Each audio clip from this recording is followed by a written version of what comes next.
Good morning, everybody. We are going to start our Government Operations and Fiscal Policy Committee meeting. We did have a little bit of a delayed start given that county government starts at 10 today because of the snowy, beautiful weather out there. So we wanted to make sure that staff had time to come in and begin the broadcast. So today we have two very important items. The first one is to review and make recommendations on the Council's spending affordability guidelines for the FY22 budget. And the second item is a discussion on the role of private industry and the nonprofit community in providing internet access to county residents, which is a follow-up to a previous discussion that this committee had back in November. So in terms of our first item, I just want to make sure that we all are aware, of course, that the Council must adopt the spending affordability guidelines for the next operating budget by the second Tuesday of February each year. And the guidelines are based on review of numerous fiscal and economic conditions, and our decision must be based on affordability versus need, which is always difficult, but now it seems almost impossible given the growing needs our residents are facing as a result of this pandemic. Fiscal policy, we will be doing a broader, in-depth fiscal policy review. Our central staff is finalizing the work on that particular approach that then we will schedule promptly, I hope within the next 2 weeks, work sessions so that we can review our current fiscal policies, entertain the various options or alternative if there needs to be perhaps some adjustments, and make decisions on whether we want to maintain the collection of fiscal policies that we adopted more than, I think, 10 years ago, and I think have served us very well, or do we need to perhaps, again, entertain adjustments to those policies? This is something that we began discussion in this committee, and we vowed to go ahead and go very deep into this issue. And of course, when the pandemic hit, we've been working 24/7 on that emergency, but we need to retake this conversation and make some informed decisions. Our central office staff, as I said before, is also working with actuaries to assess where we are. And so this is going to be important work, something that I was proud to be a part of last time as we adopted a number of important fiscal policies. But I will say that, again, it's never easy given especially the growing needs that we have. So I think as we go through the council staff's report, Mr. Gene Smith has put together a really amazing packet for us. You will see that our economic conditions have declined since the council approved the budget last year. In my opinion, of course, it's unclear when those conditions will improve given the uncertainty caused by the pandemic. As I always say, last March, some of us were thinking that a lot of this, closing of our small businesses and, a lot of these issues related to the pandemic perhaps were only going to last until the summer of 2020. And here we are, almost a year into this particular crisis. We know that right now President Biden has proposed a very significant COVID-19 relief package, but we also know that Congress is still having conversations, bipartisan conversations about the scope of this particular package and what should be included and what should not be included. So we are monitoring all of this, but that does not negate the fact that even before we started dealing with the issues of this pandemic, we on the County Council understood that we had to make adjustments. And I will also remind ourselves that for FY21, under the leadership of then Council President Katz, we did adopt a continuity of services budget, and our focus was strictly on how to address the COVID-19 impacts. So we have been proactive. Nonetheless, in my opinion, we still have a lot of unknowns, and that means that when we make these kinds of decisions in terms of what might guide this next budget, we have to be mindful of that uncertainty. So with that, we'll turn it over to Mr. Smith, and colleagues always feel free to, text me or raise your hand. And what we'll do, Mr. Smith, is of course, as we get to particular points in the packet where we have to make decisions, if you can just, pause and let us know that this is a decision point, and also let us know, of course, under your analysis, what you believe to be the best recommendation regarding those particular items. So with that, I'll turn it over to you, Mr. Smith. Thanks, Ms. Navarro, and good morning to the Government Operations and Fiscal Policy Committee. And I'm, as always, joined by my executive colleagues, Mr. Mullen and Mr. Platt from Finance and from OMB. And they're here, and as always, we work together on these items related to fiscal policy and kind of the macro of the county's budget. As you noted, Ms. Navarro, the GO committee today needs to make 3 recommendations to the full council regarding the spending affordability guidelines for the fiscal 22 operating budget. The 3 guidelines are setting a ceiling on funding from ad valorem real property tax revenues, setting the ceiling on the aggregate operating budget for fiscal 22, and then assigning that aggregate operating budget to certain budget allocations. And as you noted, I'll go through each of these after doing some of the discussion on the economic conditions and fiscal conditions as required by the county code that the council reviews prior to making these decisions. And so council staff has provided an overview on pages 2 through 4 of some of these conditions that the council must review. And as you noted, the economic conditions have deteriorated, but as council staff notes and has noted previously, this is a very uneven recession, a very uneven impact. So that's the buzzword for the day, and that'll be the buzzword for this recession for a very long time. The industries that have been impacted the most tend to average the lowest wage jobs of all industries in the country, and therefore the impact has been most experienced by certain wage earners in certain industries more so than under other industries, and therefore the county's fiscal condition is also reflective of that. So I won't go through each item that is listed in the report, but want to highlight a couple of them. So in terms of the condition of the economy, the unemployment rate has increased year over year compared to where we were last year. In particular, it's gone up several percentage points. In the Washington area, it's gone from 2.9% to 6.6% between October of 2019 and October of 2020. And the county's unemployment rate has also seen a commensurate increase of 2.7% to 7.5% between October of 2019 and October of 2020. And again, as I noted, that is an uneven recession. I mean, the unemployment rate is much higher in certain industry sectors, such as hospitality, retail, and restaurants, while other professional services that are able to work remotely have not seen the same level of unemployment increase. Also, the county's payroll jobs, those the people that work here, as well as resident jobs, those people that live here, and therefore pay income tax, have both estimated a decrease both in 2020 and through 2021 based on our finance staff's estimates. And the resident jobs is most particularly concerning given that, again, those are the ones that we paid income tax for the county. In terms of level of economic activity in the county, both the inflation rate has been low this year and will remain to be low. That used to be a bigger bellwether, again, because the county's property tax revenues were pegged to inflation rate. But now that is just an important economic indicator regarding where the kind of growth in the economy is going to be. And if inflation rate remains low, obviously, we're expecting very low economic activity through the remainder of 2021. On the flip side, the office market has seen a higher vacancy rate, but rents have not gone down. And so businesses that are currently trying to meet rent, especially retail and restaurants, are not seeing a lower rent in terms of what they're expected to pay, but the vacancy rate has gone up as businesses have either terminated their leases or had to close due to the current recession. Similarly, on the flip side of the better news, the home sales in the county have been up, both the median sales price and the volumes of sales, and that has led to a slightly greater than expected collection of recordation taxes for at least the residential side, but as noted last week during the capital budget spending affordability guideline, the commercial side has seen a decrease.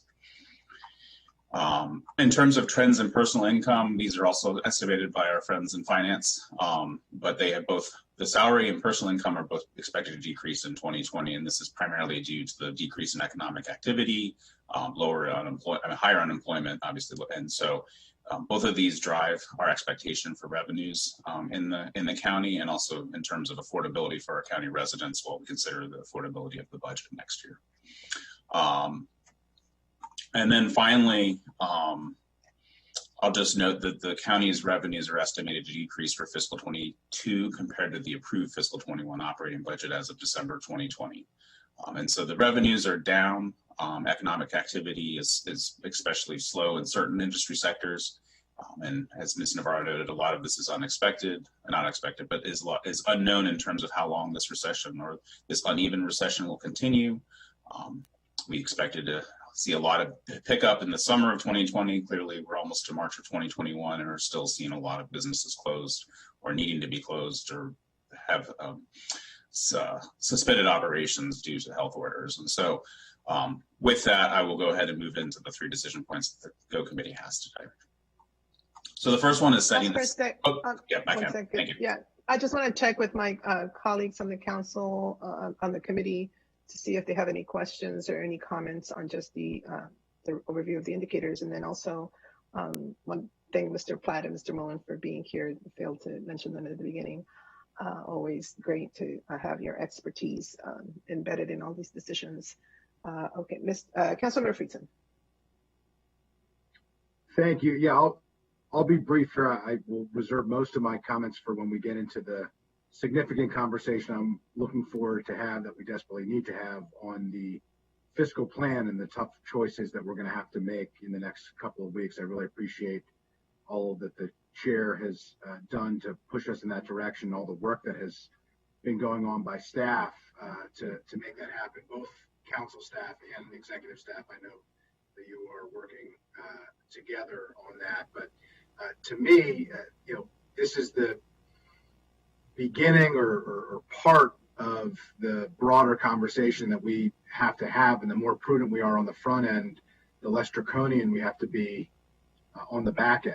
And that's why this conversation is important, but I think that it is just part of that conversation. And the next part of the conversation, which may be the more challenging part of the conversation, is the important questions that we're going to have to follow in the footsteps of what was done 10 years ago, and make these tough choices to be able to determine what they are. I would be remiss if I didn't thank both of my colleagues as chair of this committee and as council president. I think we have made those choices that Chair Navarro mentioned earlier to put us in a stronger and better position now than we otherwise might have been.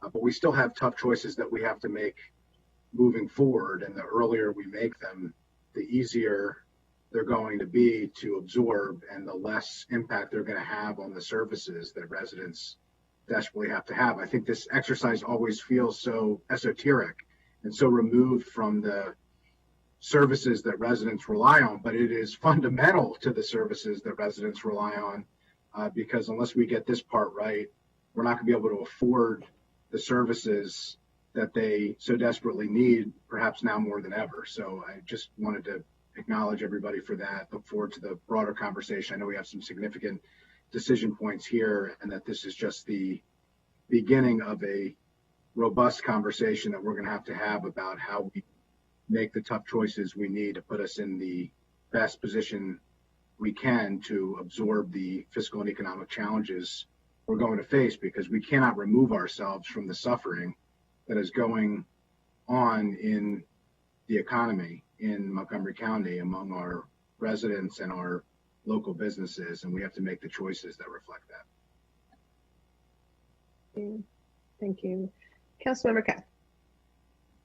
Thank you, Madam Chair, and thank you, Mr. Smith, for doing and others on the call and on staff for doing a remarkable job once again on this packet. I'm not going to repeat what Andrew said, though I certainly agree with what Andrew said. I do think it's always important to mention when we talk about the unemployment rate and we're getting close to that tripled mark in 1 year for unemployment, and how significant that is to all of us.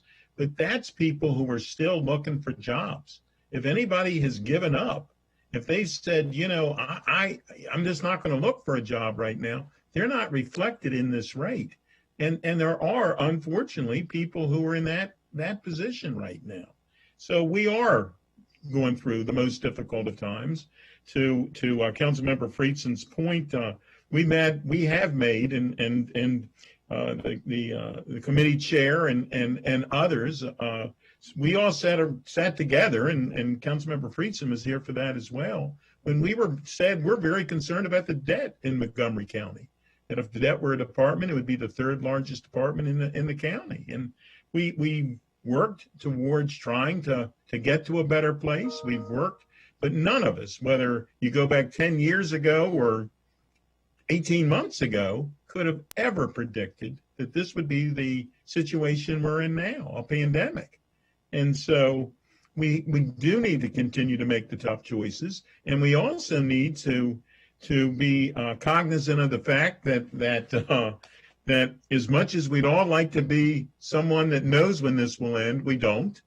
And we have to be very careful how we do it so that we have the resources necessary that when it does end, that we can actually get to where we need to be. So this is not, I guess, of all the experiences anybody's ever had, we've never had experiences like this. So I sincerely appreciate everybody's hard work. Thank you, Madam Chair. Thank you, Councilmember Katz. Mr. Platt or Mr. Mullen, any introductory remarks of sorts before we get into the decision points? Hi, Madam Chair. I'd like to go back to what Councilmember Katz said about the unemployment.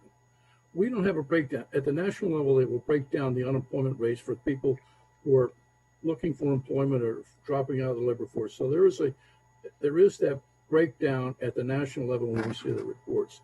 We don't have that report. We would like to have that report at the state and the county level. We just get a flat number. We just get the number of the labor force and the number of employed and the unemployment rate.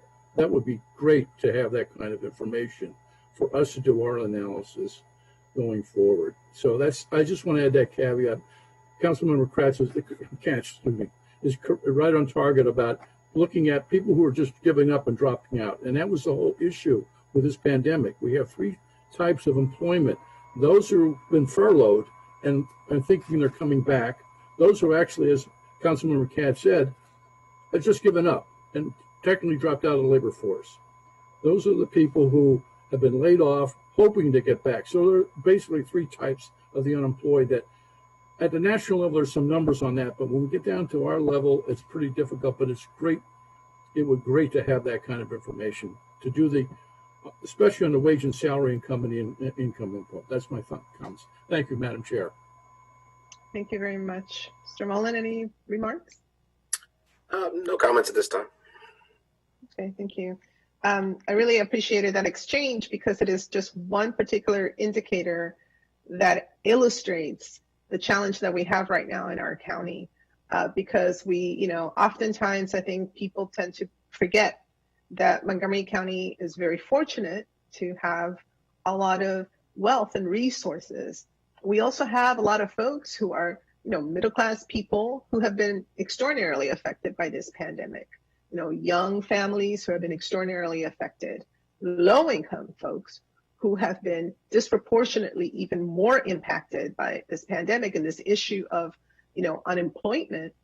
It's one that, we have got to understand, especially when we are making decisions during the budget. How are we going to provide some type of additional assistance? Because yes, some may come from the federal government, but we all know that, cost of living is pretty high here. So there are all these indicators and all these nuances that, in my opinion, and I've said this, publicly many times, we may not even have the full picture. But I know, because I also hear from folks in the community, that it is a lot worse than we even envision. And so again, I think this is just something to keep in back of our minds as we're making all these very difficult budgetary decisions moving forward. All right, so Mr. Smith, let's get into the particular items that we have to decide today. Very good, thank you. We'll move through the next portion of the report, which has the three spending affordability guideline decisions that the committee needs to make today, or recommend, I should say, for the full council. And as Ms. Navarro noted, this decision will be before the full council next week, as it's required by code. And now I'm remiss to have included that during last week's council session, there was a public hearing on this proposed resolution. There were no testimonies, and the council has received no testimony through its communication software. So there's no additional comment from the public regarding this item. The first decision or recommendation the committee needs to make today is the ceiling on property tax revenue, or the ad valorem real property tax revenues for fiscal 22. Previous years, the council would recommend setting them at the charter limit, and that had a specific calculation and requirement and what it meant. Section 305 of the county charter was amended in November of 2020 general election. However, that does not change the committee's need to set this ceiling. It also really doesn't change how it can set the ceiling in terms of the terms that are used. There is now a new charter limit that's based on holding the tax rate the same. And if the council decides to exceed that tax rate, there will need 9 votes. Obviously, if it does not decide to exceed that tax rate, it will only need a simple majority of 5 votes to set the new tax rate at the current tax rate or below the current tax rate. And so council staff recommends for this affordability guideline that the council sets it at the charter limit, as in the new charter limit, using the current tax rate from fiscal 21 as the tax rate in fiscal 22. And this was in the December 2020 fiscal update that was provided by Finance and OMB, and that would be $1,877.3 million, or about $1.9 billion in fiscal 22. So that's council staff's recommendation for this item. Thank you. All right, colleagues, any questions, any objection? I move the staff recommendation. And I do as well. I do as All well. right. Second as well. Excuse me, it's snowed. You have moved. That kind of day. Excuse me. I totally can relate. Maybe it's the snow. I don't know, but I feel the same way. All right, so without objection, we will adopt the staff recommendation on setting the ceiling on real property tax revenue at the charter limit, including the $692 income tax offset credit for qualified properties.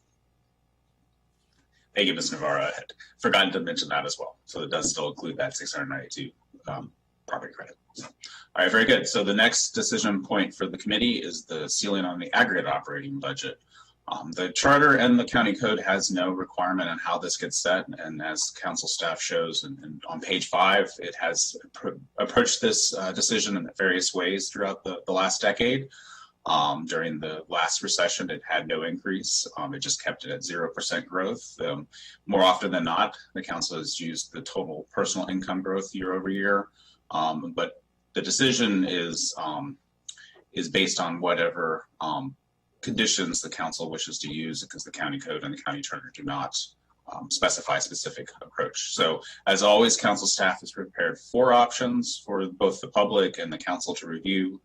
The first option, and these are on circle 5 of the report, is to hold the ceiling at 0% growth. So keep the same ceiling as the fiscal 21 operating budget that was approved. The second option is to use the growth in resources, I'm sorry, the agency growth and resources that is shown in the fiscal, or the December 2020 fiscal update, which is a 0.71% reduction year over year. The third option is to have it grow by inflation, which is a 0.272% increase year over year. And then the fourth option is to use the average household income growth or decline, and this year would be a decline, so it would be a 2.91% reduction. Ultimately, council staff, looking at the conditions and looking at how the council's acted previously, has recommended using option number 1, which is a 0% growth year over year. The most important part of this decision isn't necessarily how it restricts the council in setting or considering the budget for fiscal 22, but any aggregate operating budget that is set through this process will require 7 votes to exceed when the budget is approved in fiscal 22. The council will need 6 votes if the council decides to exceed inflation, if the AOB is greater than inflation. And so that is the kind of pinch point for this decision, is where the decision will be made, or how many votes are needed in the future fiscal 22 operating budget decisions. But again, council staff recommends 0% growth, as we did during the last recession. All right, any questions or comments from my colleagues? And Mr. Platt and Mullen, if you also have any comments you want to make, just raise your hand, go like that, and I'll acknowledge you. Councilmember Feetson. Yeah, I support the staff recommendation and I will move that. I just think that it's important to note that given where revenues are projected here, that is above what we expect is available. And the only way that that is an appropriate and prudent decision is if we complement that decision with the necessary decisions that we're going to have to make on reserves and the other fiscal plan decisions that we're going to make subsequent to this. So I just wanted to note that, as the chair so frequently mentions how all of these puzzle pieces have to fit together, this is probably the biggest aspect of this, that I am only supporting this in the context that we make the other appropriate and necessary choices related to this, or else we would have to cut. And what cut means is cutting services. And that is not, a resolution to this challenge that I think any of us want to support. So I just wanted to kind of put that out there. We'll have robust conversations about, where that needs to be and how we take that up. I think that the staff recommendation is the appropriate one for this, but we have other tough decisions that we're going to have to make in order to ensure that we're able to even do this, which is going to be a challenge that requires tough choices moving forward. So I would move the staff recommendation. Councilmember Katz. Thank you very much, and I associate myself with Councilmember Friedson's statement. I second it, and though he said it in a much more eloquent way than I ever have, I keep saying, look, this is a puzzle that needs to fit together, and if we don't do all parts, this puzzle's not going to work, and it is a puzzle right now. I guess it's always been, but especially right now. So I think option one is the option that we need to be going with. Thanks. Okay, so I believe that without objection, we're going to accept the council staff recommendation of establishing the ceiling of the FY22 AOV based on option one, which keeps keeping the FY21 approved AOV for FY22, and that assumes 0% growth. And as my colleagues have mentioned, yes, this is definitely piece by piece. We're weaving together what I think, hopefully will become a budget reflective of our conditions, but also I think our need, and that will mean that we will have to prioritize particular items, and this is all setting the stage for that deliberation. So I am aware that as we go through all of this, we will have to keep reminding ourselves of what the implications are. So with that, Mr. Smith, let's go to the next one. Very good, thank you. And then the last series of decisions are allocating the aggregate operating budget that was just recommended at $5,085.5 million for fiscal 22 into specific places as in required by the county code.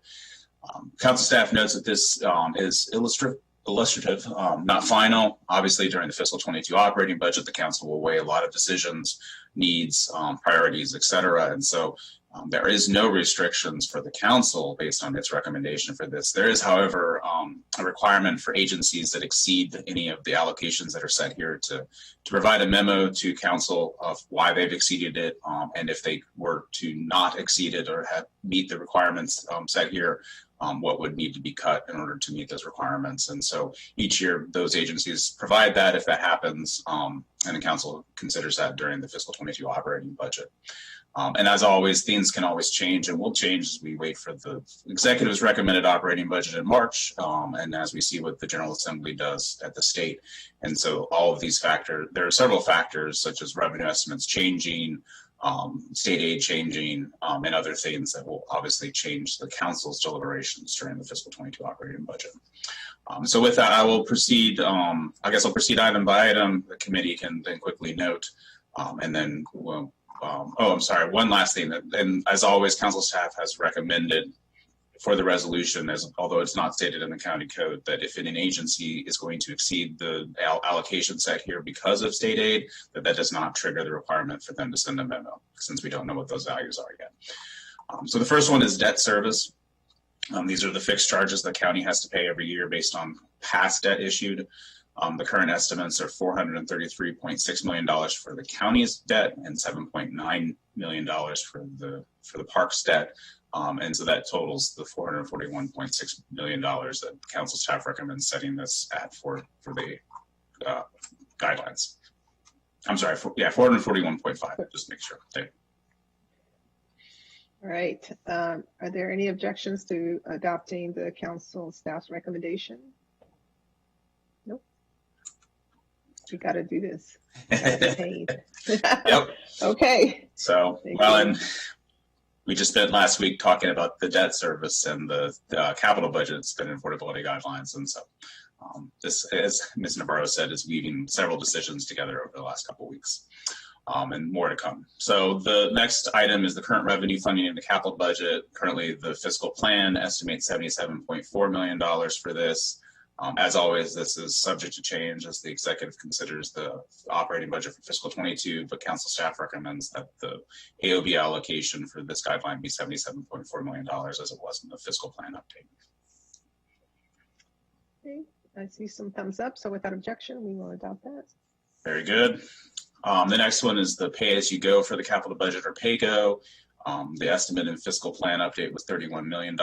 Again, this is based on 10% of the general obligation bonds that are anticipated to be issued in fiscal 22. As discussed last week, the committee recommended for the council to retain this policy and not the 50% reduction as recommended by the executive. And so staff has also recommended $31 million for this allocation for the fiscal 22 guidelines. Yes, and to remind ourselves, we did say that this will be part of the conversation that we'll have on the broader fiscal policies, but as of, for today, I think that we will be consistent. And so without objection, colleagues? Yeah? Okay. The next item is the retiree health insurance pre-funding or other post-employment benefits, OPEB. The current estimates for this are again from the fiscal plan update, which is $90.5 million for fiscal 22 for all agencies. Council staff recommends $90.5 million for this allocation. All right, no objection. We will accept that as well. So, very good. And now we do the agency allocations, which is kind of the remainder of the series we just went through, or the non-agency, or some of them are I most often call fiscal policy decisions. The agency allocations, we'll do the schools first, Montgomery County Public Schools and Montgomery College. Both of these are set based on the fiscal plan update and based on MOE, no appropriation of existing fund balance for MCPS. And although council staff will note that the executive has recommended or requested that the MCPS retain $25 million for fund balance appropriation, but given this was released in early January, remaining consistent for the public hearing and the GO committee's review and the council's decision, council staff is recommending what was said in the fiscal policy, or sorry, the fiscal plan update, which was $2,550.7 million for MCPS. All right, Councilmember Featon. Yeah, this is one we're definitely going to have to monitor because there are significant changes related to maintenance of effort, given enrollment and some of the natural dramatic changes that are occurring related to, revenue projections. There are lots of changes that are happening at the state. I don't need to tell the GO chair who formerly served on the Board of Education but I just think it's important for folks to note that this is a placeholder really more than anything, because the decisions that are made during the legislative session in Annapolis are really going to have dramatic impacts both on instruction and funding levels, but also on the fiscal impact on the county. And we're going to have to go along for the ride and make the decisions accordingly. But I support the recommendation. Yes, I couldn't agree more with that, Councilmember Freeton. I do believe, especially for our central staff, as we're preparing all these different, just a presentation, I guess is the word, on different fiscal policies, et cetera. We are also going to have to take into consideration, as you were saying, all of these unknowns regarding education. And there's so much that's being written right now about the future state of education. And so we're going to have to monitor all of this and be, flexible enough and nimble to adapt as much as possible. And so I would agree that at this moment we should adopt this recommendation and just, be ready, because a lot of things I think are definitely going to be changing with regards to education funding and all these formulas that have been flying around for such a long time. Okay, so without objection, we will adopt that. Thank you.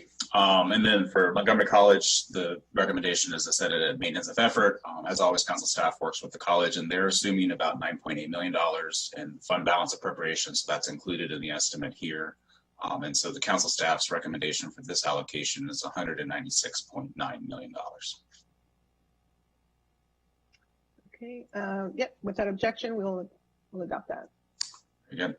And then, as always, for Parks and Planning and for the county government, council staff provides the portion of the remaining resources based on the portion they had for the fiscal 21 operating budget. And for fiscal 22's allocation based on the AOB that was just set earlier, council staff is recommending $132.5 million for Parks and Planning. Okay, without objection, yes. And then, thumbs up. Thank you. And then the remainder is the $1,564.9 million that would be allocated to the county government. And I will also note, given the conversation today about fiscal policies, the county code doesn't require allocations to reserves, but the reserve calculations would need to come out of any of these allocations, including county government. But the county government's recommendation is $1,564.9 million. All right.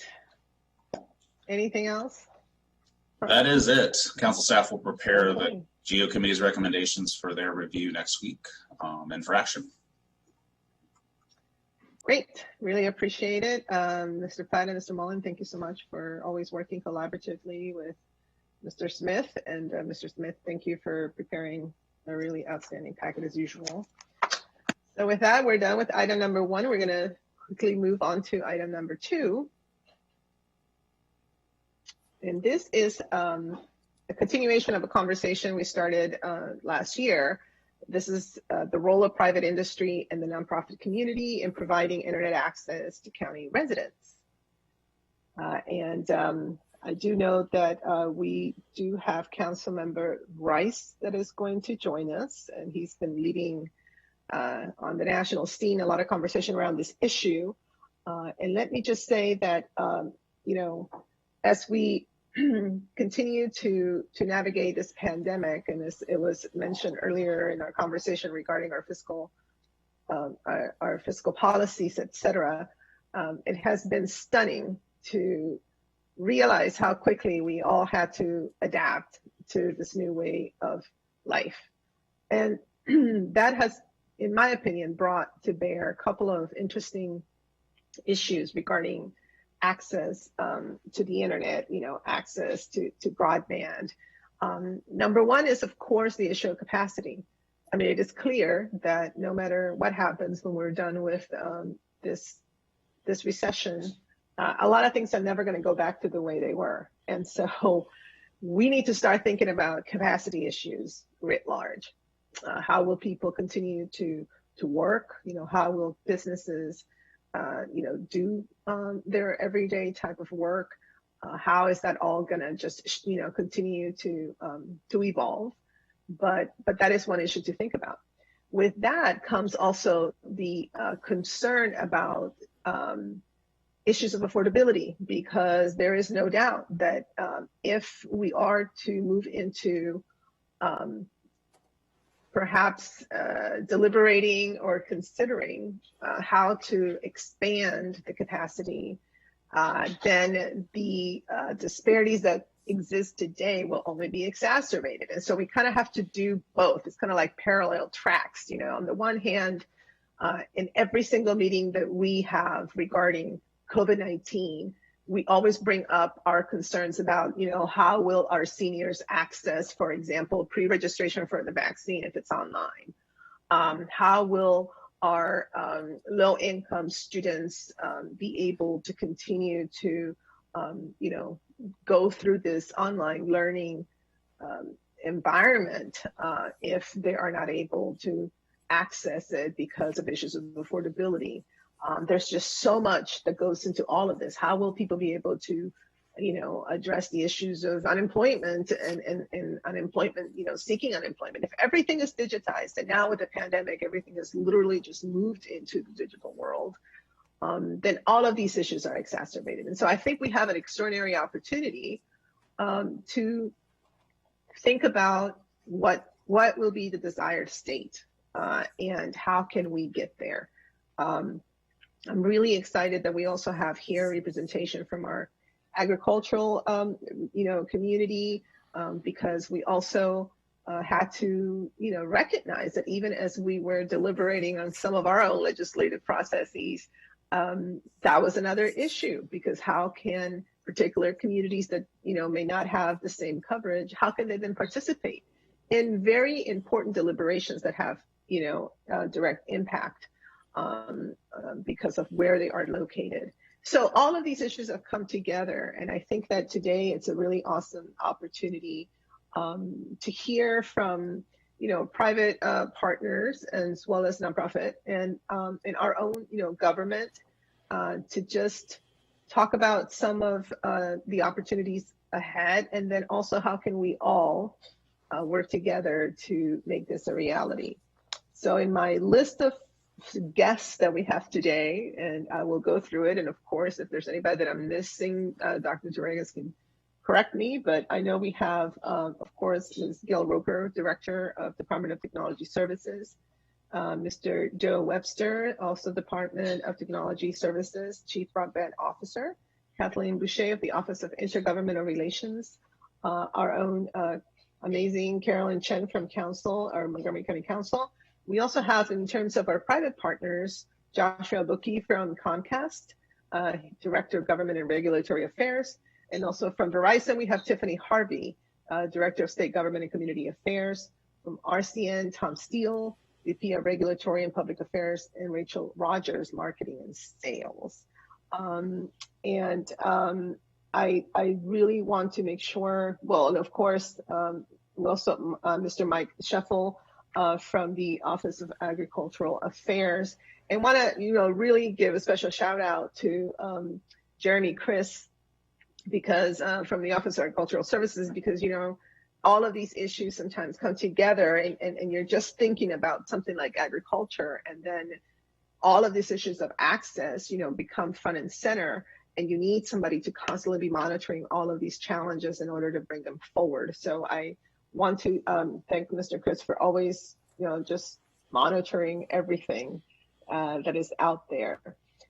So before I turn into Dr. Torregas to walk us through the conversation and make sure that I didn't miss anyone, I see that our colleague, Councilmember Rice, has his hand up, so I will turn to him as we begin the conversation, and then we'll get into the presentation and the dialogue. Councilmember Rice. Well, thank you very much, Madam Chair, and I'm going to be very brief. I just want to say thank you for allowing me to be here today, but also thank you to all of the partners that you just mentioned. As you mentioned, part of my role as co-chair of the National Association of Counties Broadband Task Force is to try and bring together a lot of thoughts around what area jurisdictions are doing well and combine it together with what also still needs to be done to create a robust plan for how we can achieve affordability and access for people all across the United States. And so there are some great things that are being done here in Montgomery County. So I'm here to listen, to continue to learn, but then also to share those stories about some of the successes that we've had, to be able to share and incorporate those as a part of our national strategy. And then hopefully, once we get stories from across the country, pass those on to our leadership here, so that we can incorporate those to take ourselves to an even higher level. So again, just really want to say thank you. I'm very appreciative of the leadership that you've shown in the Government Operations and Fiscal Policy Committee in terms of continuing to really reinforce this before COVID and making sure that folks understand just how important this issue is, and certainly one in which we know that our economic recovery can't happen without it. Our children's educational loss recovery can't happen without it. And so certainly working together, we'll make sure that we continue to push forward in terms of our ultimate goals. So again, thank you so much.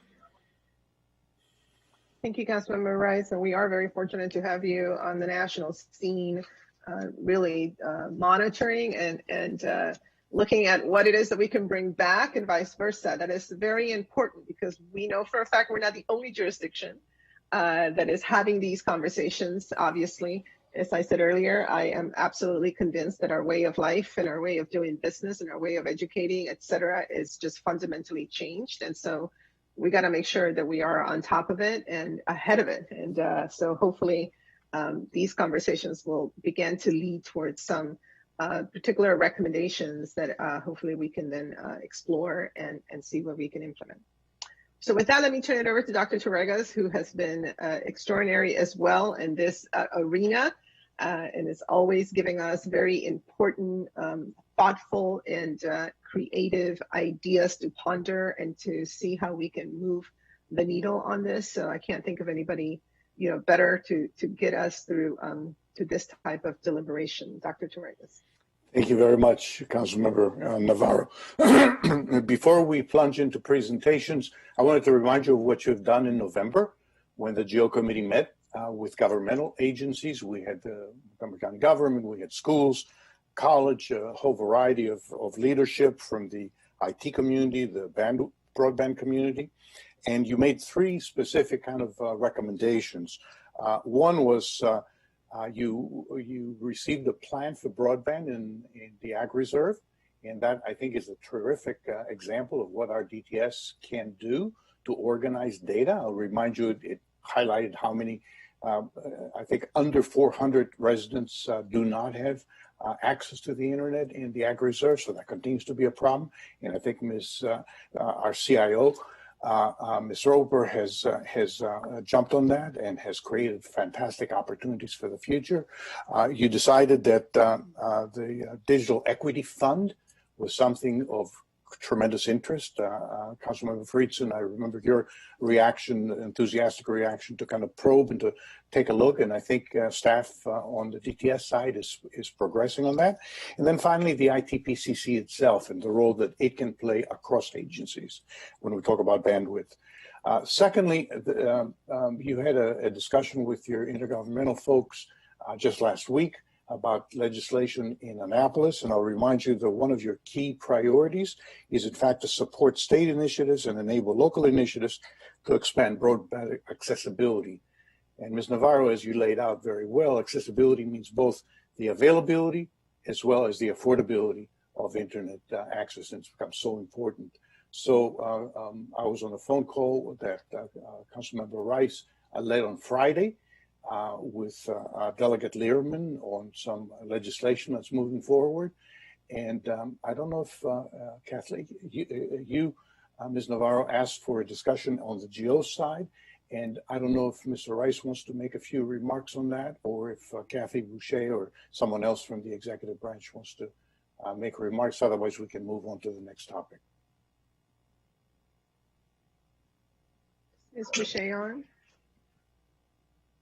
Or Councilmember Rice? Okay, well, I can defer to Cap. No, sorry. I was going to defer to Ms. Boucher, but look, we had a great call. There are some concerns that we have about the bill, including its name, which oftentimes is misrepresented when we say inclusion, when we truly mean equity. The GO chair knows all about that. And so from that perspective, it was a very receptive call from Delegate Learman in terms of some of the concerns that we brought up at the local level that continue to forward our thinking about expansion of broadband access and its affordability, but at the same time, also understanding that we don't want to stifle the growth and creativity that we've been able to do at the local level. And so from that perspective, again, the delegate was very receptive to the ideas. We're submitting those to the delegate directly, who has, her and her legislative director both said they are very open to our amendments. And so we're looking forward to that. Now, MACO itself has had a priority, one of its 4 legislative priorities, which is broadband access and affordability. And so from that perspective, we're not sure if Delegate Learman's bill is the vehicle, but we know that one of those will be the vehicle that will be moving forward in Annapolis. And so we stand ready to work with them to make sure that, again, Montgomery County is protected in terms of what it's been able to do and its goals, but at the same time, making sure that we continue to push for even greater heights in some of the aspects that we're looking to have that I'm sure will come out of this meeting. So thank you. Thank you so much. And of course, I think once things are a bit more solid, I would definitely want us to include that in our state ledge set of bills so that we can, as a council, stand ready to support these types of initiatives officially. I think it's so important that we do that and that we, put that stamp of approval, if you will, as a body. So thank you so much, Councilmember Rice. Okay, Dr. Torres, continue. Carolyn Chen is next. I thought it would be useful to, before we hear from our industry partners, that we hear a little bit from our community itself, the nonprofits. And Carolyn is a tremendous energy node that hears and documents very well what our nonprofits and what our broader community is feeling. So Carolyn, would you take the floor and give us a quick update? Excellent. Thank you so much, Dr. Costas. I want to make sure that I can share my screen all right. Checking. Mary, does that look good to you? Maybe. Awesome. I assume if you can see it, you can see it. Okay, great. Perfect.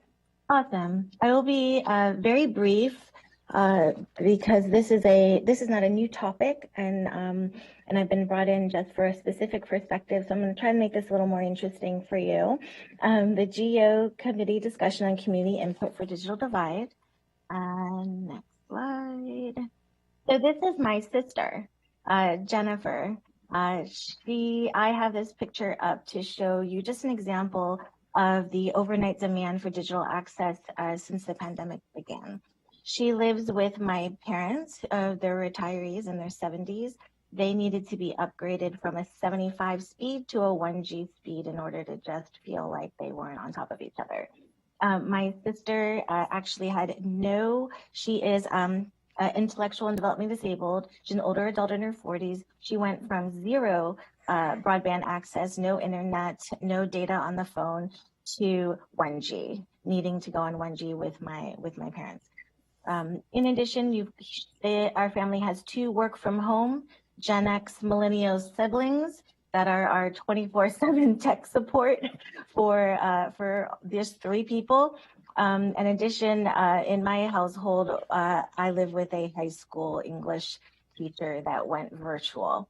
So my brother and I we had 1G and mobile hotspots, and that was sufficient to go forward. That's just to put a face on just our little bubble pods experience on the pandemic. And this is my sister with her second laptop. We had to go through about 4 devices before we found one that she could use. In addition, she did have to take a pause on completing classes at Montgomery College. She's getting an associate's degree there because she could not learn or participate online. So what we did was take a quick little poll. These are residents with corporate occupations and who also work for youth serving organizations in Montgomery County, as well as Howard, Prince George's, Baltimore City, and then just kind of the major cities around the nation. The topic of equitable digital access is the issue of the pandemic, other than, of course, health. The highest priority of the feedback was that reliable and consistent access to Wi-Fi and internet was the most important. Speed and monthly cost was completely predictable by race and ethnicity and zip code. You could ask someone how much they pay and what their speed is, and you could guess based on where they live and what race they were. The overall overwhelming need for a work from home parent and a virtual school family was at least 100 megabytes. And that was still sometimes can be spotty. Other feedback was that speed, the determination or the choice of what speed you got in your household was not determined on what you needed. It was determined on cost. And $100 a month was a very clear cutoff between whether or not you could afford higher speed or not. talking to our nonprofit sector partners that deliver a high number of services to our youth and seniors, said that the unreliability of the internet access and actually phone data access actually hindered services from being delivered to seniors as well as youth once all services had to be delivered virtually. So it became more difficult to be 100% virtual. A lot of organizations are doing a hybrid structure. Other factors, physical space and infrastructure, whether your building is set up in order to have reliable internet access, as well as whether your living space had enough physical space for you to work in. If you remember the picture of my sister, we actually had to bring like an end table somewhere so she could somewhat sit ergonomically in her room. It's not good. Now she's just standing. And finally, the number of connected devices versus the size of your family was a more accurate gauge of your speed needs. If you had 10 people in your house, didn't matter if you only needed to have one laptop engaged on, connected to the internet. For example, I have probably 22 devices in my one-bedroom apartment, and that's with 1G, and it still can be spotty sometimes. So final slide here is just the comparison of the two models of where we are right now. And the community input is that we're ready for a new delivery model. Our current delivery model of fee-for-service exacerbates racial disparities. There is an inconsistent quality among the broadband service itself. We have to deal as a customer regional monopolies, meaning you do not have much choice sometimes on what company or what kind of service that you want. And the current model depends very, very highly on digital literacy, and not just a little bit of digital literacy, a lot of it, in order to troubleshoot, set up, connect your devices. What we saw in the fee-for-service world was that in order to address the inequities, there was a shift to community common spaces where you could get free access. That was cafes, that was libraries, that was outdoor parks. We did see that begin to occur here in the county.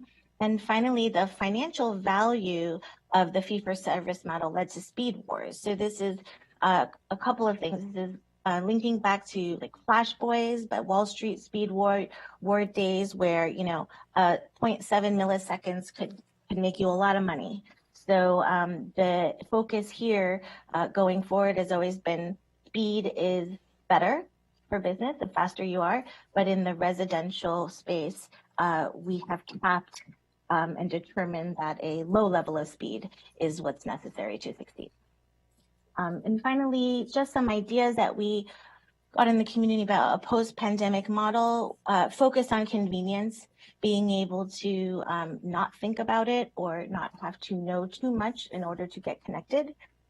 A universal design, meaning that there isn't a certain broadband service for someone who is, learning disabled versus a senior versus a third grader.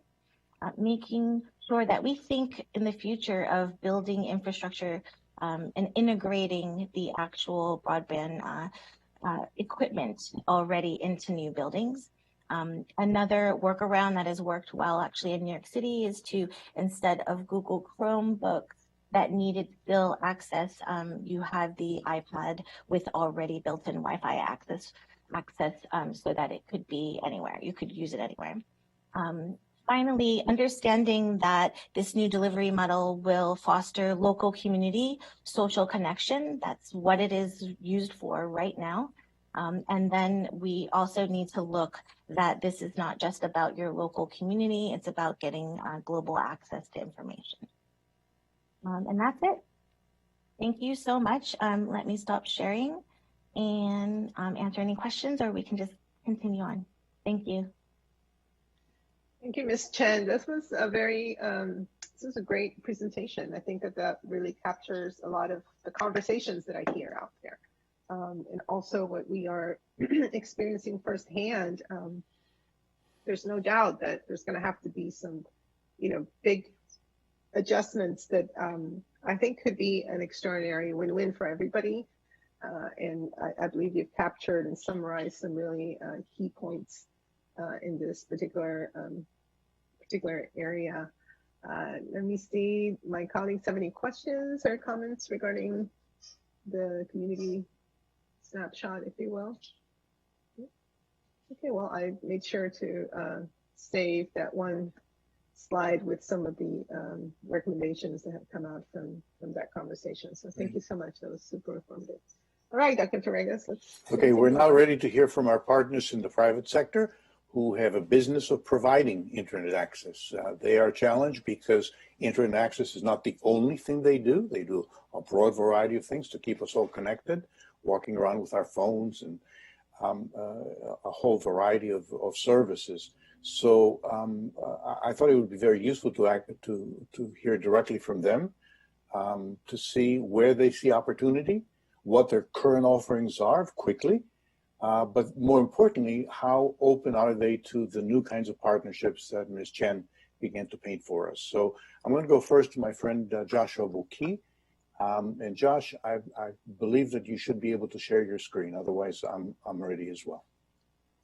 Well, thank you, Dr. Torregas, and Council Committee Chair Navarro and Council members. Good morning. As Dr. Torregas said, my name is Josh Buki, Director of Government Affairs here for Comcast in the Beltway region. And we appreciate the opportunity to be a participant in today's discussion about internet access during COVID. As Dr. Torregas said, I do have a presentation that I would like to walk through. So I'm going to, which will hopefully might be the most difficult part of the meeting, making sure that I'm sharing my screen adequately to the presentation. And let's see. Good. Everyone can see? Great. Yep. Okay, let me start from the beginning. Wonderful. So we recognize that this issue is not just about closing the digital divide, but also involves the more complex and layered issues of both racial and digital equity. And really, as not only as it applies during this pandemic, but also afterwards. And I would say that out of the tumultuous and unprecedented year of 2020, there are two overarching stories that we would like to share with each of you that we find relevant for today's discussion. And the first involves the pandemic itself and Comcast's response to it. And Councilmember Navarro, I think aptly put it, that it is an opportunity to adapt to a new way of life and about capacity. And so when the world suddenly changed and patterns of both work and home life changed with it, our mission has been to keep customers connected, and that has taken on even more importance than ever. Our network has been resilient throughout, managing and staying ahead during an unprecedented surge in internet traffic, at times a 60% spike in traffic. It has done so because of years and years of private investment into our plant and equipment, approximately $12 billion over the past 3 years nationwide, including the use of cutting-edge artificial intelligence software, machine learning applications to create a smart network, for instance, knowing an outage before a customer does in some cases. This smart, dynamic, and fiber-dense network offers the same high technical standards, capabilities, and options regardless of whether a customer resides or does business, say, in Silver Spring, Chevy Chase, Wheaton, Gaithersburg, Bethesda, or Poolsville. I'd like to emphasize this again because I think it's an important point. Our network, we hold our network to the same high technical standards, regardless of where it is located in Montgomery County.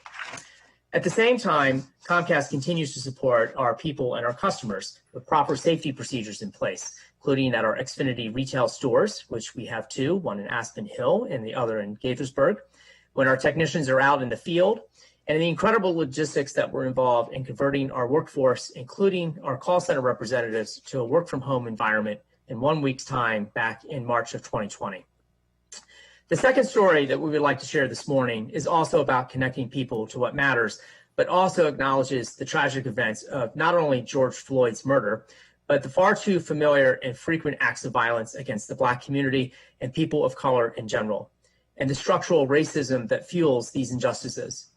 And we at Comcast recognize that we certainly don't have all the answers, but we do agree that it's time for putting words into real, sustainable action. And so to that end, we have developed a comprehensive multi-year plan to allocate $100 million nationally to fight injustice and inequality, $75 million in cash, and $25 million in media over the next 3 years. I should point out this is in addition to the existing commitments our company currently makes to organizations supporting underrepresented communities. And in Montgomery County, our partnerships include Identity Youth, Passion for Learning, McHale, Kids Museum, MCPS Education Foundation, and more. And so this morning I would like to focus on 3 Comcast programs specifically: Internet Essentials, Comcast Rise, and the Comcast Lift Zones, the last 2 of which we just recently launched in October.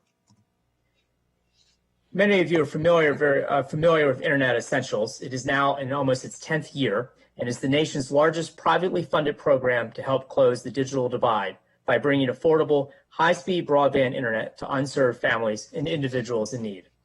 We've continually evolved the product over the years, expanding eligibility of the program from families with students receiving free and reduced meals to now inclusive of all low-income individuals participating in state and/or federal assistance programs, as well as other product enhancements. And while I do not have county-specific data this morning, I can say that through Internet Essentials, over 300,000 Maryland residents have been connected to the internet. And because of, again, the traditionally strong partnerships that we have established here in Montgomery County and that I mentioned earlier, Montgomery County has been and continues to be a leader in this program.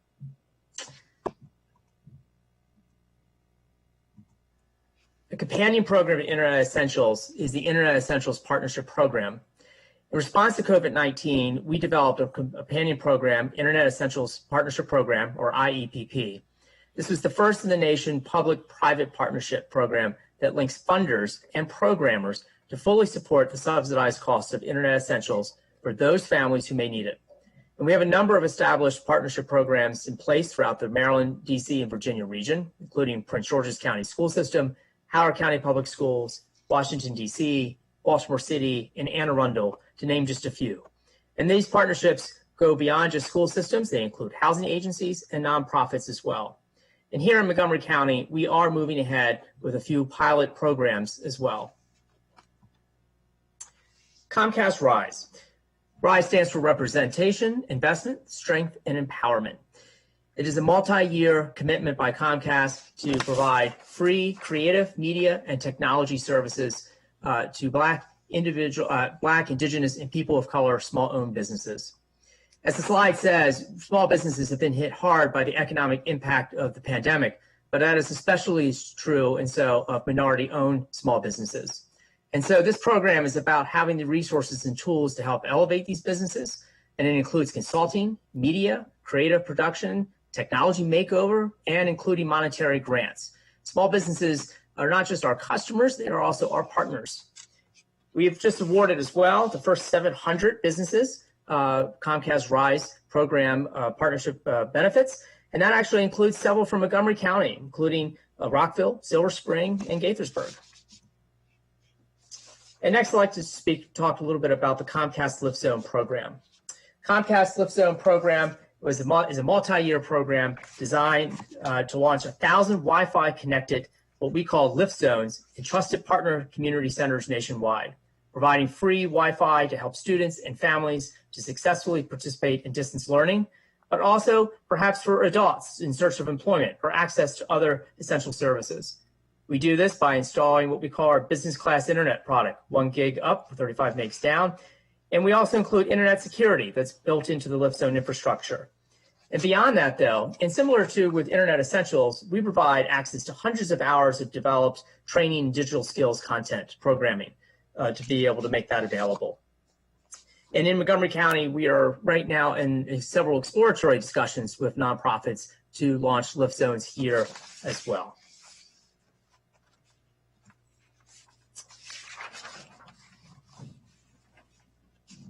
We've spoken at length about issues of adoption, including the barriers such as affordability, access to devices, and digital literacy training when it comes to the digital divide. However, there is also the issue of bridging the last mile or access, where very low density rural areas present challenging economics in order to serve them with high-speed broadband service. However, despite the challenges, we can share stories of success here in Montgomery County, including the Sugarland Road area broadband project. This is a partnership which Comcast fully and privately funded to bring in the full suite of cable services to unserved residents in the area of the Ag Reserve. And this partnership, and it is a true partnership, was made possible because of the work of county staff, including Marjorie Williams, Mitzi Herrera, as well as the agricultural staff, Jeremy Chris, which Councilmember Navarro mentioned earlier, and other county staff to help work with us on the challenges such as lack of easements, as well as to help educate residents about this effort. This pilot program was able to pass an additional 75 homes that were previously unserved in agricultural reserve. As Dr. Tregas' report notes, there were approximately about 350 to 400 unserved properties in Ag Reserve, and this project certainly helped to make a meaningful contribution towards extending broadband service to those who did not have it before. And so, in conclusion, I'd like to thank you for the opportunity to be here this morning. The digital divide and larger issues of social justice are indeed complex. It requires many tools, and there will be no one-size-fits-all. However, because of private investment and innovation, our commitment to community investment, and our willingness to play a leadership role, we at Comcast believe we are in a position to help be a part of the solution.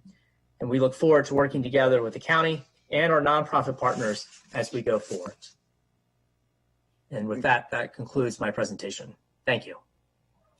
Thanks very much. If the chair agrees, maybe we'll hear from each of our partners and then open for questions. Is that acceptable? That would be a great way to proceed. Great. So Tiffany Harvey from Verizon, you're up next. Thank you so much. Give me 1 second. I'm just figuring out how to pop something in the chat here. Do we have the chat feature available to us? I'm afraid we don't. Oh, okay. Then I'll email you the links for the information I'd like to share. And I'll make sure the committee receives them. Thank you. And they'll be made part of the public record if you'd like. Thank you. Give me 1 second. All right. So good morning, council members and Madam Chair. On behalf of my employer, we'd like to thank you for the opportunity to be included in this important conversation. And we look forward to being a partner with the county as you work to review internet access in the home during the time of COVID. My comments this morning before you will be brief, and they will highlight a few of Verizon's COVID response, as well as the programs that we have in place to address broadband affordability and accessibility. I also want to note very briefly that we're also working on the state level to ensure that we're a part of the conversation and a part of the dialogue and addressing universal broadband and connectivity issues on the statewide level during this legislative session. From the start of the pandemic, Verizon has taken a number of steps to meet our customers' needs, those on the front lines, as well as the communities we serve and our employees. Verizon is honored to be ranked #1 on the Forbes Corporate Responders ranking list, which assessed how well 100 largest employers in the U.S. public companies responded to this health crisis. It was a snapshot of time that looked at March through April 7th across 22 different categories, from relaxed attendance policies to community relief funds, and Verizon came out on top with a score of 3.87. In the materials previously presented to this committee, I noted the data regarding the upload and download speeds being used by families since life has shifted to virtual platforms. Last year, after the pandemic struck, we offered special $19.99 per month FiOS broadband pricing for low-income customers through our Lifeline program. And we recently announced at the beginning of this year that we formalized discounted pricing into a new and ongoing low-income service called FiOS Forward. FiOS Forward provides low-income partners a $20 per month discount on their home internet service, which allows them to purchase internet speeds at 200 up, 200 down, megabytes per second, with no data caps. Qualifying customers can apply for the $20 FiOS Forward discount, not just on our lowest tier of FiOS data, but to any of our FiOS service, including our gigabyte connection service. Rather than create a separate, less robust digital opportunity for students and families, FiOS Forwards helps low-income households use the same FiOS services other customers can use for work, school, and keeping in touch with friends and family. I am sure that this committee is familiar with the FCC's Keep America Connected program.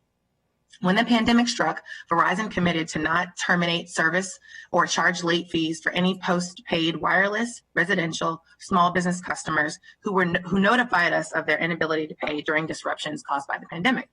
We honored this pledge and extended the commitment through the entire almost an additional quarter beyond the pledge.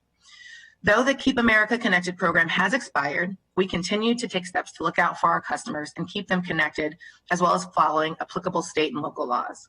For example, we automatically enrolled 1.2 million of our customers who signed up for the Keep Americans Connected program in our Stay Connected deferred billing program, which spread accumulated charges over a 6-month period. We also continue to help our customers stay connected by providing them with flexible financial options if they're struggling. With regard to disconnections and non-payment for outside of the Keep America Connected pledge, we have undertaken and continue to take significant steps to keeping customers connected through flexible payment programs and minimized service terminations. Our flexible payments have ensured that customers stay connected and current on their bills more so than in any other past year.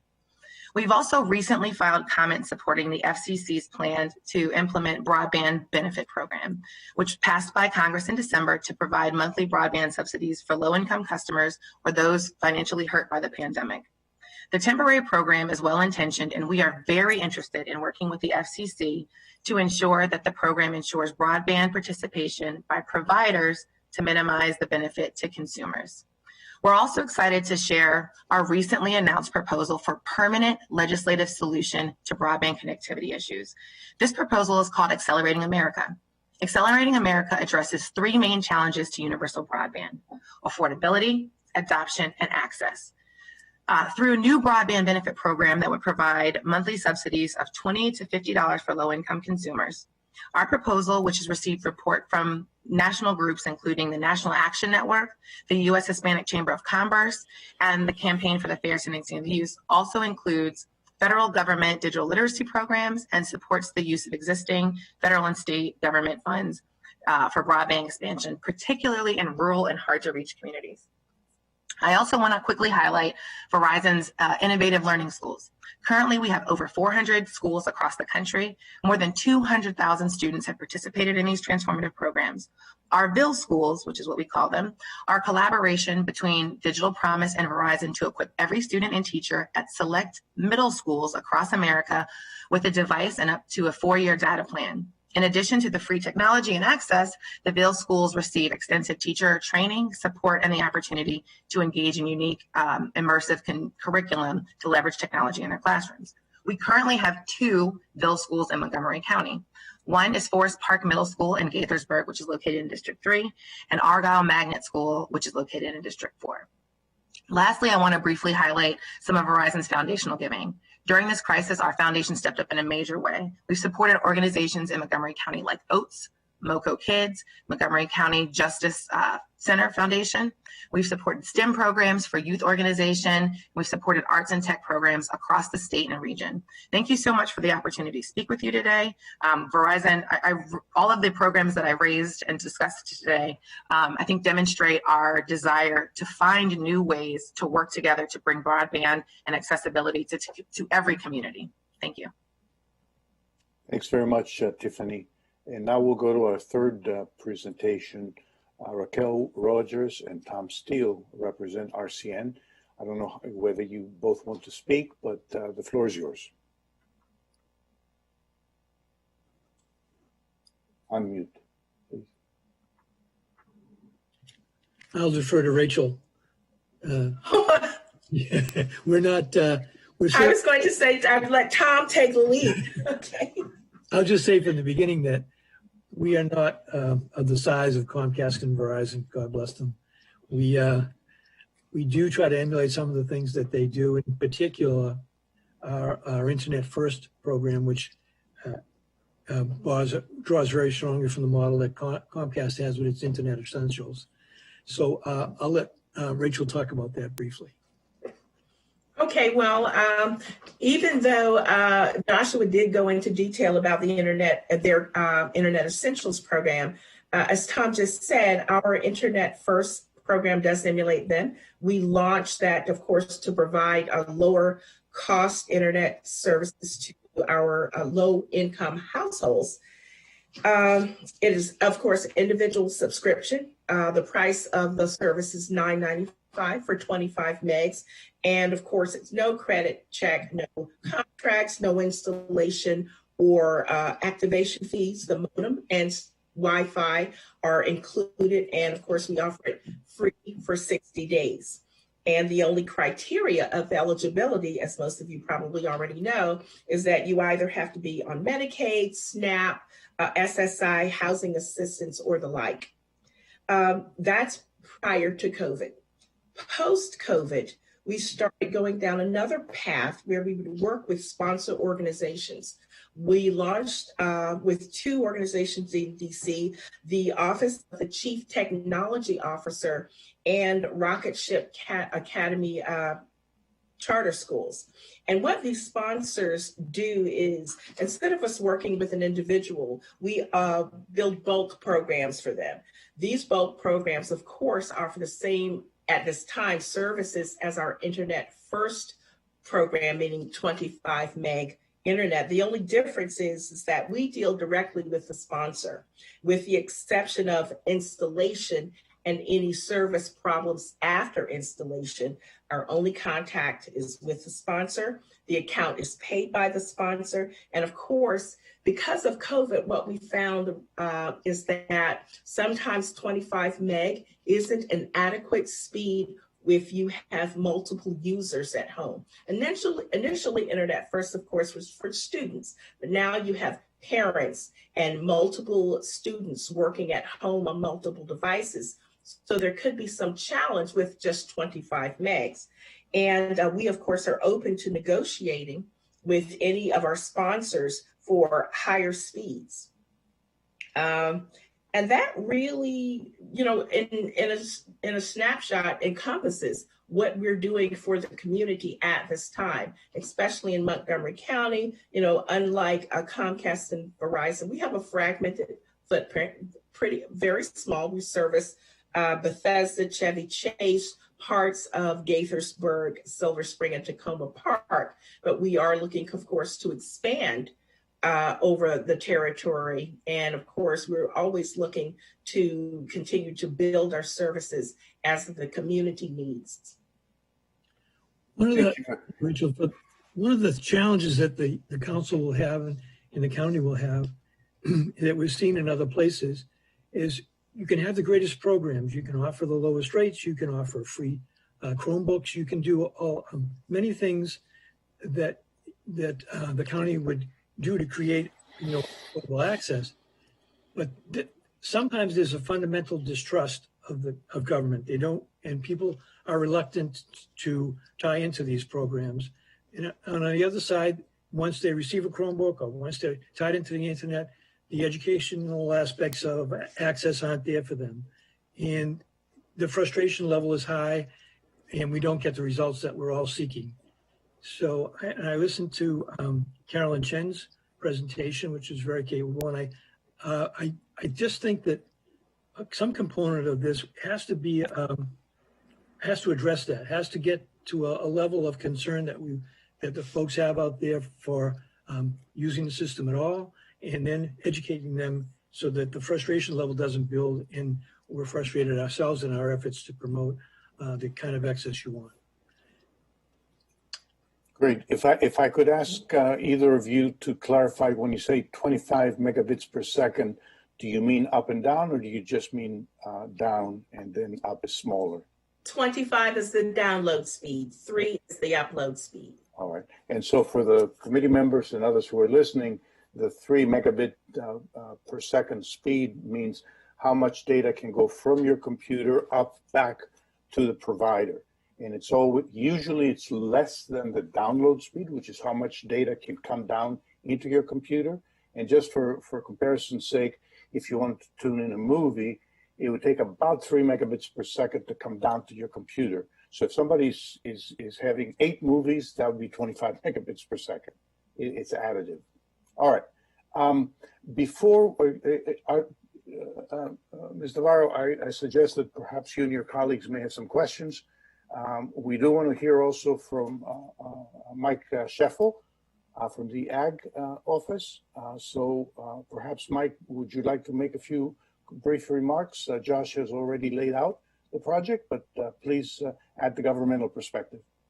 Sure. So I want to thank everybody for allowing me to talk to you all today. We really appreciate Jeremy, my director, Jeremy Chris. Appreciate the time and ability to speak to this. So as the Madam Chair indicated, agriculture is a unique entity in that basically everything that the government does affects it, whether it's the budget that we talked about beforehand or in this point, the internet access. So very important to this discussion was legislation that the council and in particular members here of the council, I'd be remiss if I didn't say thank you for supporting the agricultural views from the Zoller zoning text amendment. We really appreciate that. That's a good segue into why internet access, particularly in the ag reserve, which is the clientele that I help, is extremely important.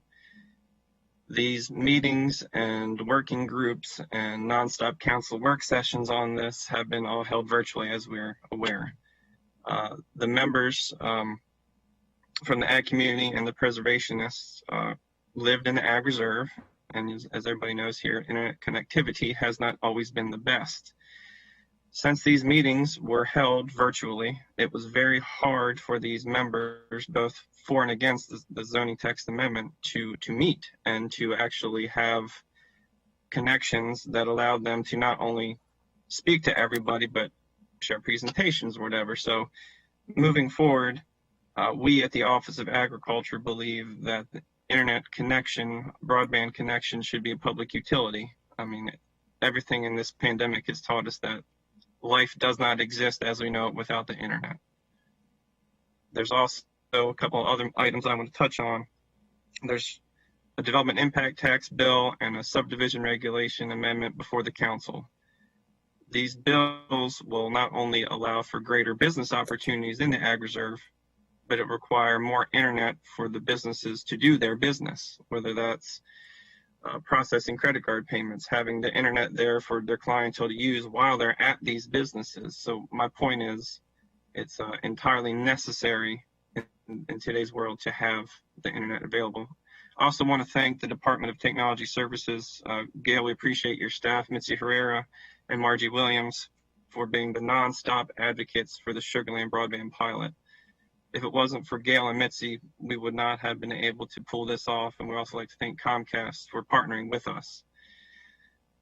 Tom spoke of the distrust of the government and providing these opportunities. So where Jeremy and I believe are really successful is that although we are from the government, the folks in the ag reserve knew us.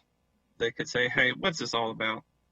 So that's a very good point, Tom, is the people who are reaching out in need of these services, they need to have someone they can talk to, they can trust, they can say, is this for real? Is this something that we can rely upon? So that's a point well taken. That's all I have to say. So thanks again for the opportunity. I really appreciate it. Thanks, Mike. Perhaps Nancy, as the chair, you'd like to entertain questions from yourself and members of the GEO committee. Before I do have some concluding ideas in terms of policy that the GEO committee may want to undertake in these uncertain times. So give me about 5 minutes at the end. Thank you so much, Dr. Torregas, and I want to thank everyone for very robust presentations. Really appreciate you sharing not only what you had been doing up until now, but then also how you have started to really quickly retool in order to address this unprecedented need. There is no doubt in my mind that that we have to begin to have the conversations about imagining where this is headed.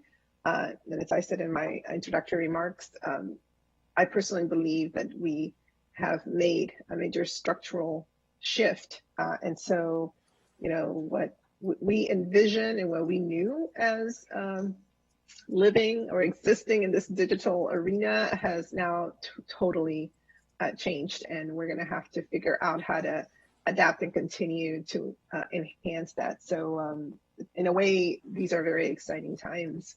But let me first turn to my colleagues. Councilmember Katz had asked me to speak. Well, thank you very, very much. And thank you to everyone. We'll start with Dr. Torregas and Ms. Roper and everyone else from county side, and then and from the industry side as well. Mike Scheffel is not on, I guess, on the industry side, but we certainly want to thank him for his thoughts. You know, I've seen personally, and I think all of us have, but I've seen personally when the disparities take place, how the industry has come together with government to try to take care of some of those disparities. We certainly have them. We certainly have them from a racial disparity, geographic disparity, level of poverty disparity. But it was mentioned and I guess it was in Mr. Bokey's slides or someone's slides, I don't know if it was Josh's or not, but that talked about the convenience of the broadband, of the internet. And it's not a convenience, it's a necessity now. And it has to be a convenience for the necessity, but it's a necessity. And I go back to the franchise agreements, which were really for, not for the internet in Montgomery County, they were for the television side or whatever that's called, from Comcast and Verizon. And I just wanted to mention that I go back to when RCN, I believe, was called Star Power, in the city of Gaithersburg, was the first place in Maryland that I believe you all had a franchise with. And we worked together, you know, like any agreement. It might not have been everybody walked away and said, you know, everything is just perfect, but we worked together and we got an agreement for all involved. And that's so very necessary. I want to applaud the industry. And I'm not saying that you're perfect here, don't get me wrong, but I want to applaud the industry for helping communities. I did see firsthand, and I believe it was Comcast, but it might have been Verizon as well, that went to some areas in Montgomery County where you gave out computers, and that was before Chromebooks. You gave out computers and to people that couldn't afford internet service. And candidly, I've talked about this. It's played my mind many times. Mothers with tears in their eyes came over to us and said what a difference we had made that day. That day it was we, all of us are the we. That day, when the difference that we've made in that child's life, that student's life, that they could now work towards getting the education and that they needed. And I'm most thankful. I truly am. And I'm very thankful, Josh, that you were able to help 75 of the 400 people in the Ag Reserve. And I applaud that. I'm in no way not. But then we got to talk about how we get into the next 325. How are we going to get to everybody? Because that becomes necessary as well. You know, it was mentioned that there's a fundamental distrust of government. And, you know, I guess we've seen it more and more over the last several years. But the reality is, one of the ways that you get that people understand government, that they work with government, is that there's a transparency. And if people can watch government while they're conveniently in their home, not that people want to be necessarily in their home right now, but conveniently in their home, that goes a long way. So the internet truly is a great vehicle for that transparency. I mean, that's what we need to do. I believe that we need to continue to work together on this topic and many others, but I would like to hear what, and maybe Dr. Torregas, you already, as part of your closing remarks, have some suggestions how we're going to get to that last 325. And I would like to hear how we can attract even more. Does it, not attract, that's the wrong word. How we can assist even more for the people who were not able to get it, internet services, because of the lack of wealth that they have, and because it's two different issues in some cases.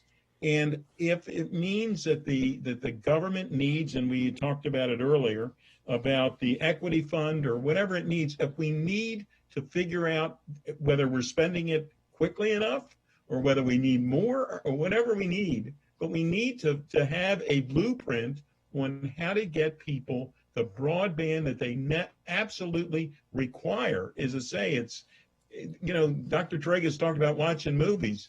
Watching movies, which, not that I'm a movie watcher, I always tell everybody when you could go to the movie, I would go out in the lobby to see if I knew anybody. My wife always liked movies. But the bottom line is that in a lot of cases, this is not for entertainment purposes. This is for a business and a necessity purpose. So I'll stop there. And I don't know whether Dr. Tregas is going to talk about it. If you're going to talk about it later, you don't need to answer me now, or whoever from the industry. But thank you all very much for what you're doing. And it's that old story. Thank you for what you're doing, and we'd like to push you to do a little more. Thanks. Okay, does anybody want to briefly address Councilmember Katz's comments about, yes. If you'd like, perhaps I can ask Ms. Roper to address the role of government. I mean, where we're tending is what is the proper role of government to ensure that internet access is available to every single Montgomery County resident. And that the question is one of the proper role of government, the proper role of the private sector, and how partnerships can push us to that last component that may not be available today. So we're in for some interesting discussions. And I know that Gail, and by the way, I should say we are blessed in having an actual office of broadband. We, not too many counties that I know have an office of broadband. We have a chief broadband officer. So the county, and the chief broadband officer profile came through the GO committee. You approved it. The executive branch moved forward and got an excellent man in the name of Joe Webster to be our chief broadband officer. So we have structures in place to help us address that. But ultimately, it's what's the role of government versus the role of the private sector? Are we ready, perhaps, to have government provide some of the services? We heard already from Mike. He said, let there be a public utility for internet access. So when you're faced with the thirst for not just entertainment, but survival, and when you find things that cannot be afforded as the structures are, what is the next step? So perhaps with your indulgence, I'll ask Gail to say a few words about how the county executive branch is beginning to look at that role of the government versus the role of the private sector, and I think how partnerships can help us move forward. Gail, would you mind addressing that? Certainly. First thing I would say that demanding times require demanding acts. And I believe strongly that we are pushing the paradigm in terms of how we partner with the private sector. We've had several conversations in regard to how we continue to partner. I've had many years of working on broadband initiatives in communities, and we have a portfolio. In the last year, we have been working on an accessibility and affordability portfolio strategy that will cover both the ag reserve and the urban core. Part of that includes these partnerships with the private sector.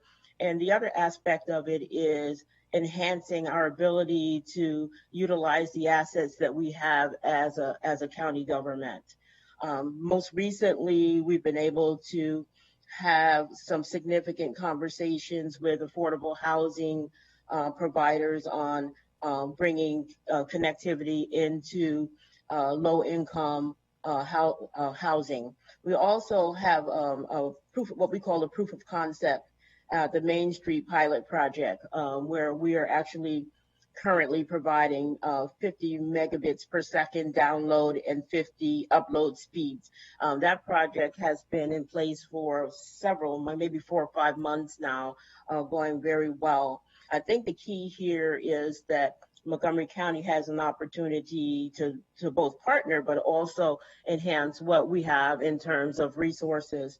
We're working with affordable housing partners to determine their level of interest, and I think we've had maybe 7 or 8 meetings with them, and we would be able to provide that same kind of access that we did with the Main Street project to these other facilities as well. We're excited about that. We need to do a part 3 on this conversation because I strongly believe that we have opportunities and that we have a very strong portfolio. As it relates to the Ag Reserve, I also believe that we're in some negotiations now, having some early conversations on some ways to actually provide the remainder of those homes with access. So I don't think it's one thing that we can do. I do believe that is a partnership and then stepping outside the box of what we've done in the past, because we certainly aren't living the way we were even a year ago. So I just wanted to put that out there. I do think there is a need for part 3. Dr. Torregas and I are going to have some conversations going forward on some things that we are very close to implementing. Thanks. Thanks very much, Gail. The only other thing I wanted to mention, because I've already spoken, Nancy, for what I wanted to say a few things about, is that the Federal Communications Commission, that has been in such a key position about which way the industry itself can go or is incentivized to go, is under massive change. It's going to be swinging over from Republican to Democratic direction. Already we have Jessica Rosenworcel, who's the acting chair. Who knows who will be the chair, but it's going to flip Democratic, and we're going to see how the new ideas about telecommunications, the proper role of broadband for the survival of the American people under pandemic and beyond, may change. So it's not only at the state level in Annapolis that things are being discussed, but of course at the national level as well, and have huge impact. And I see several hands up, so I'm going to be quiet back again and turn the meeting over to you, Nancy. Thank you so much. Yes, and I think the Biden administration has also made it abundantly clear that they're going to, have a prioritized agenda over the issues of equity. And so this definitely fits into that. And it would be very interesting, of course, once, everybody over there gets settled, to see how this agenda interfaces with this issue of the digital divide, given that, again, now it's not just a luxury. I mean, it really is a way of life. So I think that's going to be super interesting to track. I'll turn it over to Councilmember Rice, and then Councilman, and I know Councilmember Friedson has his hand up as well, and then Mr. Bookie. Councilman. Well, thank you very much, Madam Chair, and thank you to the industry partners. I just wanted to be very brief on this because this is something that's come up on national level as well in our conversations. I want to be very clear that we used to have a conversation around doing the right thing, and somehow by providing access to folks who are of lower socioeconomic means, for those who are disconnected in rural areas, it was somehow doing the right thing by industry partners. The reality is that this has now become not only an economic but moral necessity. And so from that perspective, it's important to frame it in that context and to make sure that we're treating it as such, as something that should not be seen as, well, we're trying to do the best we can because we're going outside of the box and doing something that we think is the right thing to do. This is more about what needs to happen. And I think that Mr. Torregas, when he framed this in terms of saying that, look, this is a part of the framework that government is expecting our industry partners to lead in. And I know that that's the lens that Congressman Clyburn and Senator Markey have led in terms of saying, well, we understand that industry, it may not have been a part of your portfolio before, but now what we're telling you is that this has to be a part of your portfolio. So I want to make sure that we're removing some of the tenets that associate with, well, in the context of George Floyd and all these things, we feel it's the right thing to do. It should be a part of your business plan. It should be a part of what is going to make you stronger as a company. And so I think from that perspective, instead of just leading with the racial equity lens, it should also be seen as an economic imperative. If we are to recover from the COVID crisis that we find ourselves in, it's about empowerment. And that empowerment is attached to people being able to make sure that they can continue to have jobs, that they can continue to innovate, that their children can be connected and have high quality education. All of those kinds of things are associated with this. And so I think that, again, in terms of how it is that we're approaching this. I really want to make sure that that is the lead, that this is something that we all agree is a must, not a is nice to, or well, we feel guilty and so we therefore should. This should be something that it's a no question. This is a part of our business model and is the only way that we can be successful in moving forward. And so that's what we hope to change at the national level, that will trickle down to both the state and local level, is that kind of understanding and that acceptance that this is no longer okay for us to move forward with an industry that still is not connected. If we didn't have water, if we didn't have electricity associated with these neighborhoods, we'd be up in arms and saying this is a travesty, this is a failure. And so from the same perspective, this now, our internet broadband access is something that is just as crucial and is something we need to make sure is afforded to everyone. So thank you, Madam Chair. Thank you, Councilmember Rice. I totally agree with that. I think that the framing, and I'll have to say, I know that because there's so much happening all at once, it is, I think, difficult sometimes to take a step back and understand and fully appreciate the reality of what is happening and how, again, and I said this at the beginning, how there's like a structural change, that it's not going to go back to the way things were. And so this idea of the framing, as you just described, is so critical because it's true. I think it's just an evolution, and it's going to have to be an evolution both for the way the private sector looks at, this notion of revenue producing endeavors, as well as what is going to be required for our communities and our county, state, and country to be able to function. And so I do believe that there is, in many ways, a seismic shift happening right in front of our eyes.